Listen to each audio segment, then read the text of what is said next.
Olá, meus amigos, voltamos com a Alquimia dos Sonhos, livro escrito por Ted Andrews. E hoje nós vamos introduzir a técnica número 3, o inimigo em nossos pesadelos.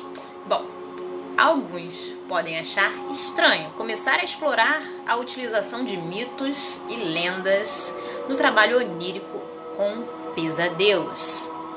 Este não é o caso. Pesadelos são mensagens contundentes que estão sendo passadas para nós. Demandam atenção.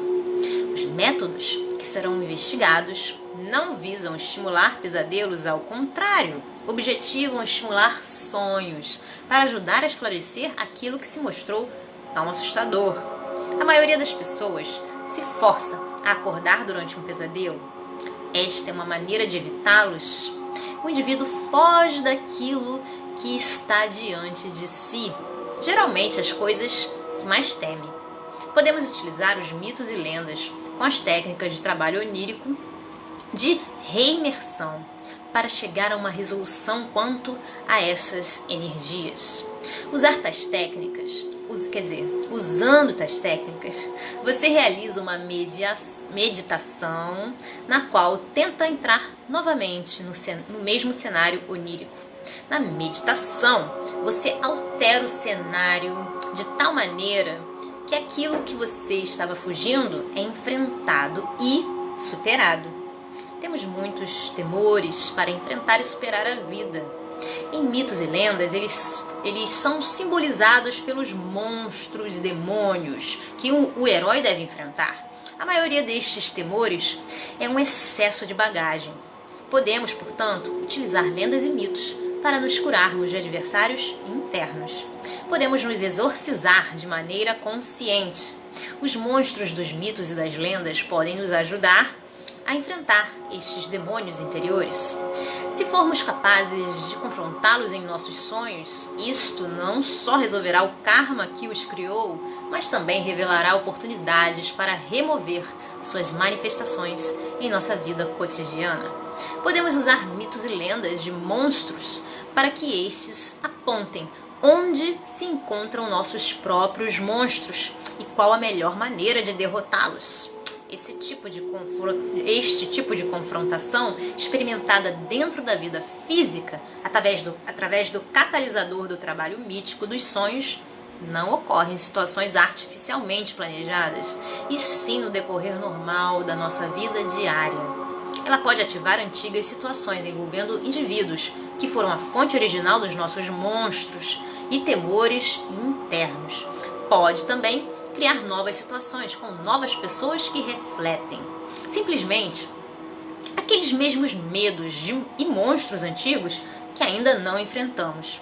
Os velhos monstros apenas brotam sob novas condições. Há um ditado antigo que diz que dragões não são para serem mortos, mas sim controlados. Nossos medos, nossas antigas e não resolvidas questões são monstros enquanto permitimos que sejam. Ler a respeito de monstros nos mitos e lendas nos ajuda a descobri-los dentro da nossa própria psique. O trabalho onírico através dos mitos estimula o processo de conhecer a nós mesmos.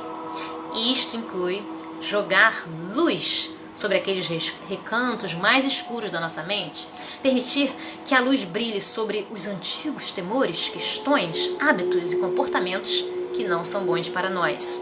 Todas as mitologias contêm seres monstruosos, muitos dos quais são o aspecto mais importante dos mitos. São símbolos das forças que devemos enfrentar no mundo natural. Podemos usar o processo de trabalho onírico mítico para estimular sonhos que revelem nossos próprios monstros psicológicos, assim como as melhores maneiras de superá-los e controlá-los. Só podemos lutar com os monstros em um sentido mítico. No sentido humano, eles devem ser enfrentados e transformados. Em homeopatia, uma regra geral é: os semelhantes curam-se com os semelhantes. Podemos usar os antigos mitos de monstros para propiciar uma percepção quanto aos nossos próprios aspectos monstruosos. Podemos utilizar os mitos onde o herói vence o monstro ou o demônio para curarmos dos nossos próprios pesadelos. Isso ocorre normalmente com um destes 3 passos ou com uma combinação deles. O primeiro passo é despertarmos nossa percepção dos nossos monstros e demônios internos através do processo de estimulação dos sonhos. Às vezes, isto é suficiente para exorcizá-los. Número 2. Aprendemos a neutralizar e controlar os monstros e nossas respostas a eles por meio do controle de todas as funções oníricas. Desenvolvendo o sonhar lúcido, podemos alterar os elementos do sonho enquanto estamos no próprio sonho.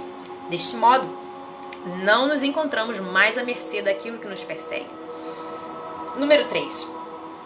A estimulação mítica de sonhos terá repercussões em sua vida física.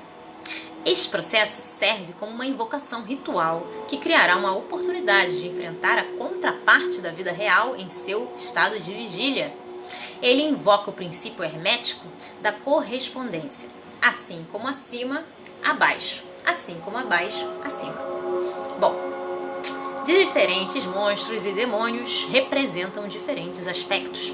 Saber quais aspectos eles representam nos ajuda quando estamos trabalhando com nossos próprios monstros e demônios. Queremos nos tornar o herói do sonho, vencendo todos os monstros, adversários e obstáculos. Como sempre, certos preparos são necessários. Faça uma meditação com um monstro mítico adequado, em primeiro lugar. Visualize-se frente a frente com ele, enfrentando, superando. Quando se preparar para dormir, utilize quaisquer ervas ou fragrâncias apropriadas. Quando for se deitar, crie a passagem dos sonhos. Atravesse então a passagem para dentro do mito que contém o monstro que deseja enfrentar. Os sonhos que se seguem podem ser muito explícitos ou sutis, mas revelarão a energia inimiga. Você poderá perceber-se em situações da vida que revelam claramente estas suas qualidades monstruosas, ou poderá ver outra pessoa exibindo-as. Poderá ver-se fugindo de um monstro em um ambiente específico, refletindo onde este monstro interno surgirá, com maior frequência em sua vida. Não será difícil reconhecê-lo, ele pode ser uma emoção predominante, negatividade, comportamento ou qualquer coisa que esteja desequilibrada em sua vida. Você pode criar também sua própria lenda, contendo o monstro que precisa controlar.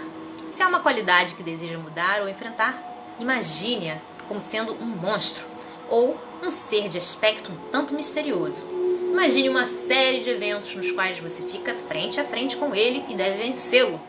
Siga o padrão dos mitos antigos. Imagine a alegria, a festa e o respeito resultantes. Não temos sempre que lutar e matar nossos monstros. Nossos sonhos às vezes nos mostram tentando fazer isto de uma maneira muito eficaz. De uma maneira muito ineficaz. Quando tal ocorre, devemos acatar a indicação e descobrir um modo diferente de enfrentar e superar nossos medos e demônios, em vez de fazê-lo por meio da confrontação direta. A lista a seguir inclui demônios e monstros de várias mitologias espalhadas pelo mundo, assim como descrições de suas energias básicas e aspectos simbólicos. Nós temos as Amazonas. Nas mitologias grega e romana, estas mulheres guerreiras eram poderosas e sabiam como lidar com as aproximações indesejadas. Suas histórias podem servir para mostrar-lhe o melhor caminho para defender-se de intromissões e aproximações externas, e também para ajudá-la a perceber onde elas estão acontecendo ou são mais prováveis de ocorrer. Os animais. Animais têm sido símbolos de muitas qualidades diferentes encontradas na humanidade, positivas e negativas. Se examinarmos aquelas qualidades que mais tememos, podemos geralmente compará-las a certas características animais. Usar animais como símbolos é uma excelente maneira de criar o seu próprio mito onírico para vencer adversários internos e externos. Muitos dos nossos medos, especialmente aqueles da infância, aparecem como feras selvagens de várias espécies. Bóreas.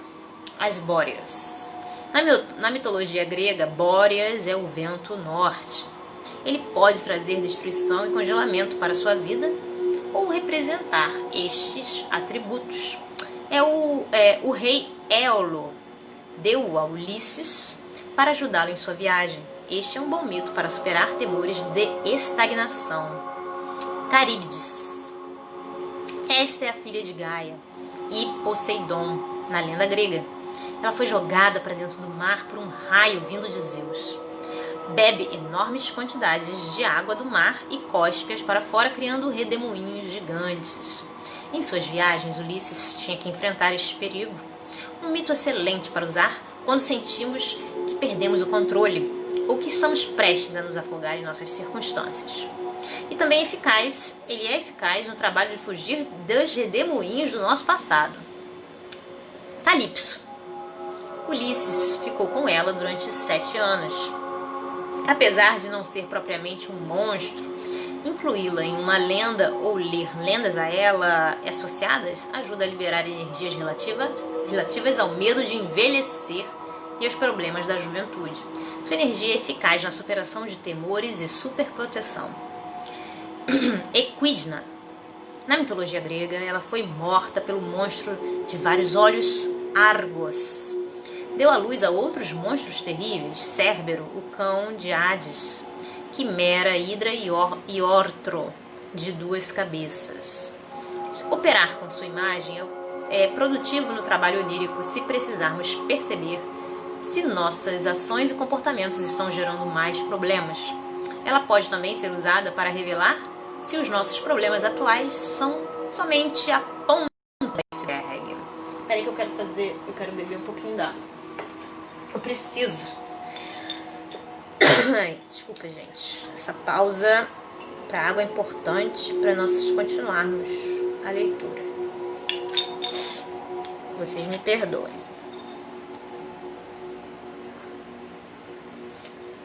Bom, temos o gigante sem cabeça. Na mitologia chinesa, há uma luta entre este gigante e o deus Tiandi. Esta lenda ajuda a estimular sonhos para revelar e superar o caos e a confusão. Também tem Hércules, um herói da mitologia grega. Seus 12 trabalhos compreenderam vencer monstros e feras. Seu mito é um instrumento excelente para o trabalho onírico mítico quando empregado a pesadelos e medos. As Hárpias. As Hárpias eram criaturas que se assemelhavam às aves. Elas bicaram e morderam Jasão e os argonautas na mitologia grega. Simbolizam ventos ferozes, bisbilhotices e futilidades que podem nos abater. Podem representar uma natureza excessivamente crítica e sentimentos de culpa em relação ao passado, os quais insistem em nos atormentar. Afugentá-las é uma maneira de eliminar estes sentimentos. E tem a outra, que são as parcas, ou as percas. Aí eu não sei se está escrito errado. As 3 percas da mitologia grega podem nos ajudar em nossos temores e problemas que envolvem o tempo, horários, expectatividade de vida, etc. Né? Estas 3 mulheres teciam o fio da vida, mediam-no e cortavam-no quando achavam ser necessário. Trabalhar com estas imagens pode diminuir a tensão relativa a prazos de entrega e envelhecimento, os quais podem facilmente provocar pesadelos. A bruxa de Ironwood. Na mitologia nórdica, ela foi a mulher de Loki. Tinha a habilidade de alterar a realidade para que as pessoas se confundissem. Se o próprio quadro da nossa vida se tornar distorcido e confuso, podemos usar sua imagem para estimular sonhos que revelem onde nos perdemos. Mênades ou bacantes. Estas eram as loucas da mitologia grega que se permitiam perder toda a racionalidade em suas celebrações. Trabalhar com estes mitos e imagens nos permite perceber onde cedemos às nossas emoções ou onde nossas emoções são desequilibradas. A lenda de Penteu e Dionísio é particularmente eficaz. Marme, ou Marme. Esta é uma bruxa do folclore australiano. Ela fazia feitiços para enlouquecer as pessoas lentamente. Os enfeitiçados ouviam vozes e viam ameaças sombrias. Ela trocou seus olhos por sua habilidade mágica. E é uma excelente imagem e lenda para trabalhar com pesadelos devido ao psiquismo desequilibrado ou paranoia, desconfiança dos amigos e perda do sentido da realidade. Vencer esta imagem restabelece uma perspectiva correta das coisas. Murga Mugi, ou Mugui, Murga Mugui ou Mugi, outro monstro do folclore australiano. Uma gigantesca aranha que tece teias para prender suas vítimas. A lenda de Mulian e Murga é uma das melhores para este fim. Se estamos nos sentindo presos a alguma coisa, claustrofóbicos, encurralados ou ameaçados, esta é uma lenda com a qual devemos trabalhar. As ninfas. Na mitologia grega, estas ninfas do mar, por meio das suas canções maravilhosas e encantadoras, atraíam os viajantes e matavam-nos. Ulisses encontrou-as em suas viagens. Tratava-se de um monstro que pode ser usado para representar qualquer obsessão. Pode ser utilizado para revelar a sedução e a manipulação e maneiras de superá-las em nossa vida. Estes 15 monstros e feras não são de maneira alguma os únicos adequados para o trabalho mítico dos sonhos. Toda a sociedade possui suas lendas de monstros e feras, desde o Banshee irlandês, com seu chamado para a morte, sendo consequentemente um sinal para a transição, até o Cavaleiro Sem Cabeça, em A Lenda do Vale Adormecido, novamente anunciando a morte ou a transição. Fantasmas, demônios e feras fazem parte de todas as tradições e todas as psiques da humanidade. Bom, gente, espero que vocês estejam gostando dessa leitura, tanto quanto eu, e bons sonhos para vocês. Um beijo grande, tchau, tchau.